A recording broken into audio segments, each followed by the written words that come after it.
आज Doubtnut app download करें। Doubtnut पर अपने सभी गणित, रसायन विज्ञान, भौतिक विज्ञान और जीव विज्ञान के डाउट्स का करो सफाया। बस प्रश्न की फोटो खींचो, एक ही प्रश्न को क्रॉप करो और तुरंत वीडियो सोल्यूशन पाओ।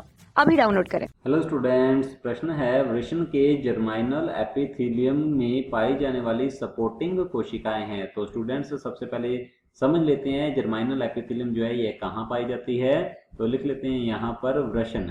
अब वृषण में क्या पाई जाती है? वृषण पालिकाएं होती है स्टूडेंट्स। तो लिख लेते हैं वृषण पालिका पाई जाती है, पालिकाएं होती है स्टूडेंट्स। और प्रत्येक वृषण पालिका में पाया जाता है स्टूडेंट्स 1 से 3 तक सेमिनिफेरस ट्यूब्यूल या जिसे कहा जाता है शुक्रजनक नलिकाएं। तो वृषण पालिकाओं में होती है शुक्रजनक नलिकाएं और इनकी संख्या होती है प्रत्येक वृषण पालिका में 1 से लेकर 3 तक। तो लिख लेते हैं शुक्र जनन नलिका या शुक्रजनक नलिकाएं।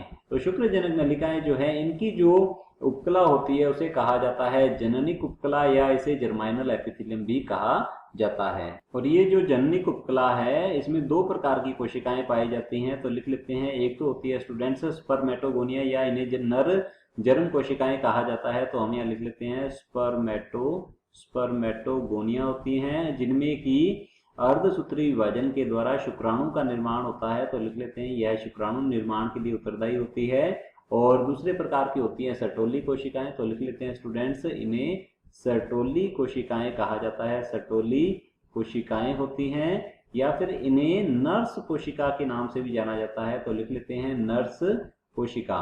नर्स कोशिका क्यों कहा जाता है? क्योंकि स्टूडेंट्स ये परिवर्धित हो रहे जो शुक्राणु होते हैं अर्थात शुक्राणुओं के परिवर्धन में यह सहायता करती है, इसलिए सर्टोली कोशिकाओं को क्या कहा जाता है स्टूडेंट्स? सपोर्टिंग कोशिकाएं कहा जाता है। तो चलिए देख लेते हैं ऑप्शंस की ओर। ऑप्शन ए दिया गया है लीडिग की अंतराली कोशिकाएं। तो स्टूडेंट्स ये जो कोशिकाएं होती हैं लीडिग सेल्स या लीडिग कोशिकाएं या अंतराली कोशिकाएं जो होती हैं ये जननिक उपकला का भाग नहीं होती हैं। ये शुक्र जनन नलिकाओं में नहीं पाई जाती हैं। ये वृषण पालिका में अंतराली स्थान में पाई जाती हैं और ये टेस्टोस्टेरोन हार्मोन का स्रावन करती है। तो स्टूडेंट्स ये हमारा ऑप्शन जो है गलत होगा क्योंकि जर्माइनल एपिथेलियम या जननिक उपकला का ये भाग नहीं होती हैं। ऑप्शन बी दिया गया है सर्टोली कोशिकाएं, बिल्कुल सही उत्तर है। सर्टोली कोशिकाओं को ही सपोर्टिंग कोशिकाएं कहा जाता है। तो हमारा ऑप्शन बी जो है बिल्कुल सही उत्तर है। ऑप्शन हमारे पास सी दिया गया है ग्रैन्युलर कोशिकाएं। इस प्रकार की कोशिकाएं जो है जननिक उपकला या जर्मिनल एपिथेलियम में नहीं पाई जाती। तो ये हमारा ऑप्शन बी गलत होगा।